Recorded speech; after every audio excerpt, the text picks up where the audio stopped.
Okay. Potential energy of a dipole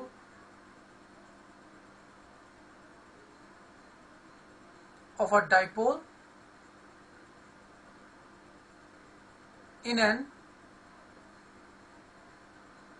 uniform electric field.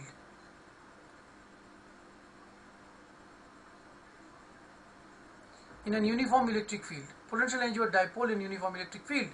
So,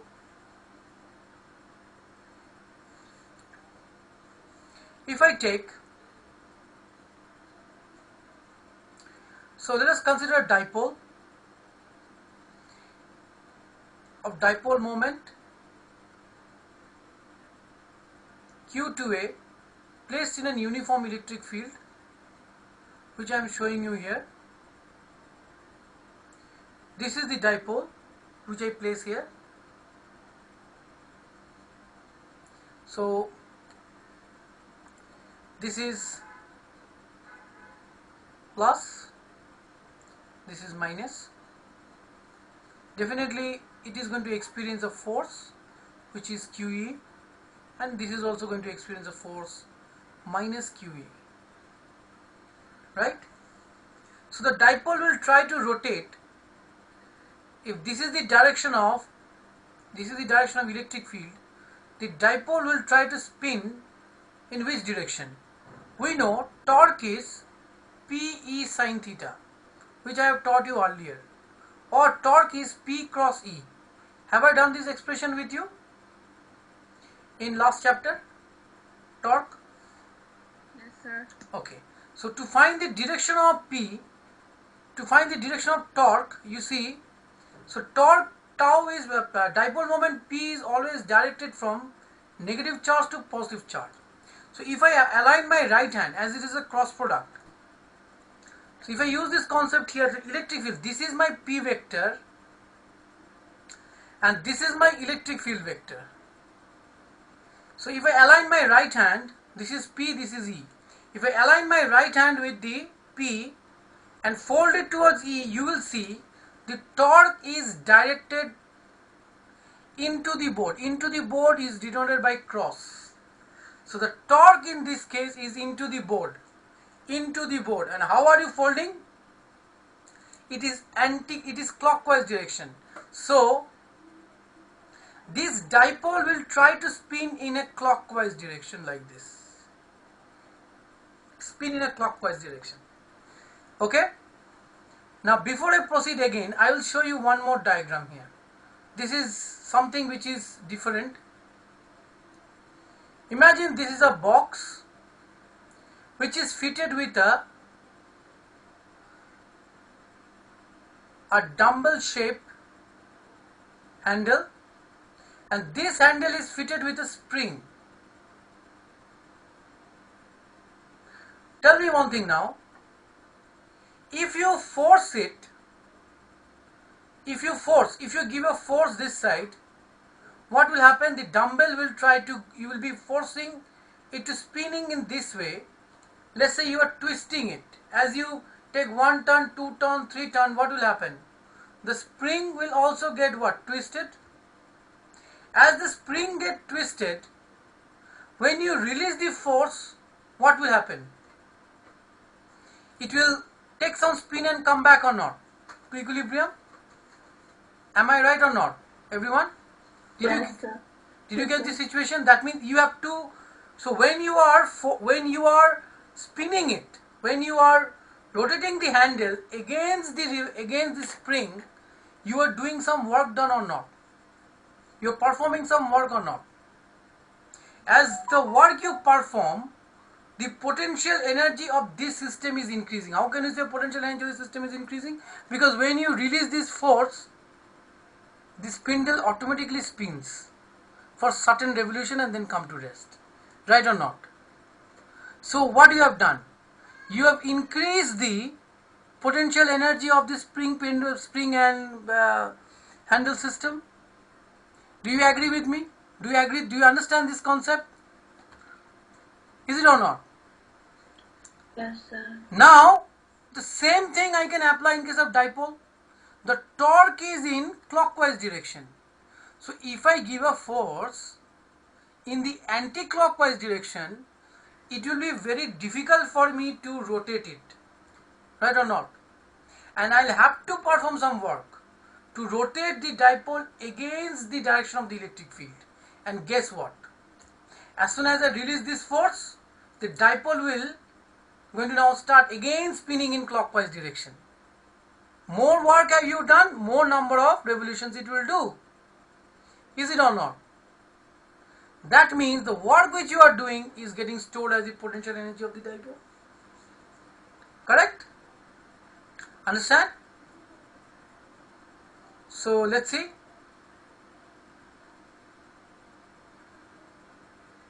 So I'll do it few minutes. So consider a dipole of dipole moment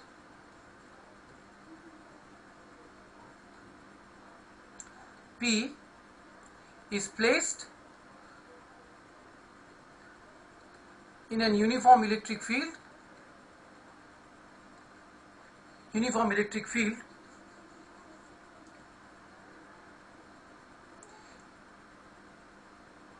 The torque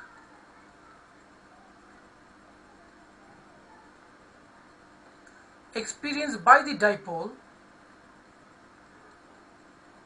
is tau equals to Pe sin theta, or equals to P vector cross E vector, right?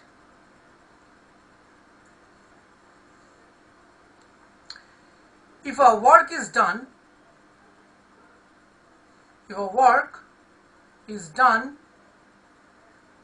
to rotate the dipole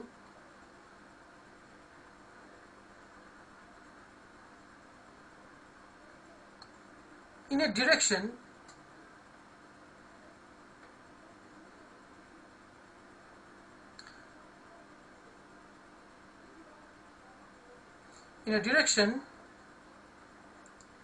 opposite to the direction of E, then the counter torque, then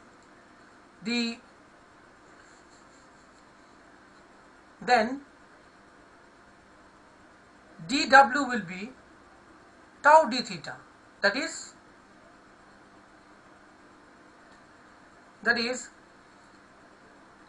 the external torque. There is the external torque displacing the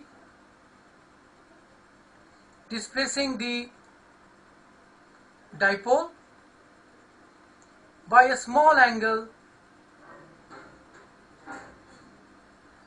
d theta. Okay? So now how I am getting this relation? You know W equals to force into displacement, force into x. Correct? Now theta can be written as L by R. Okay? Or I can write this as x by R. So theta into R is equals to x.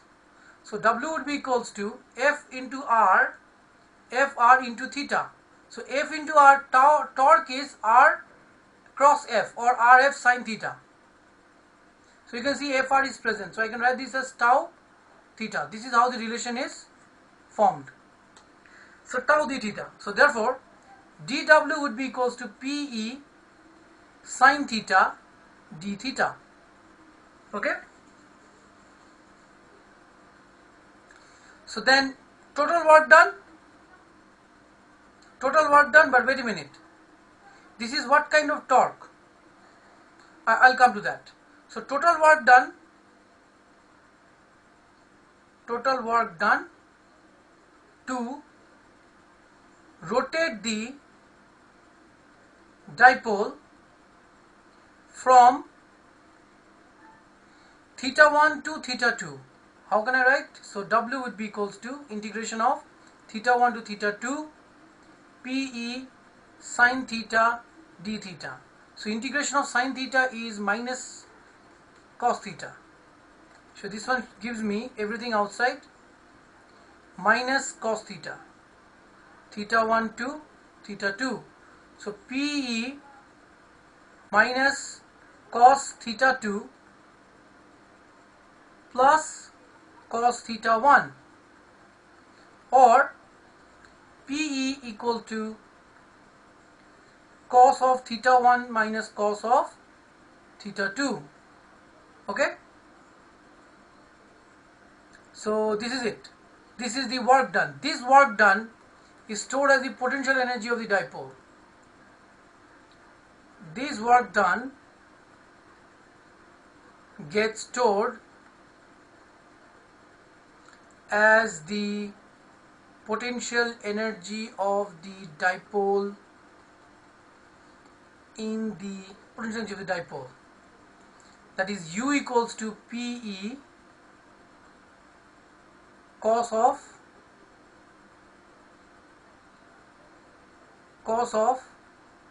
theta 1 minus theta 2 cos theta 2. Just a minute, just 5 more minutes. Now, if the dipole is rotated from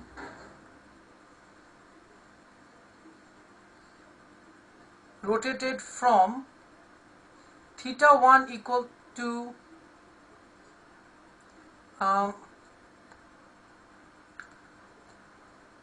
90 degree to any other angle theta,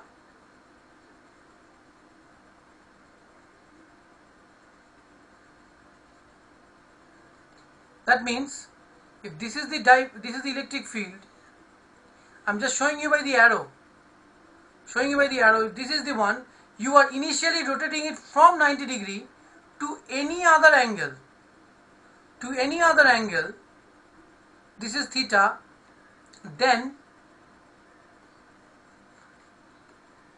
U will be minus PE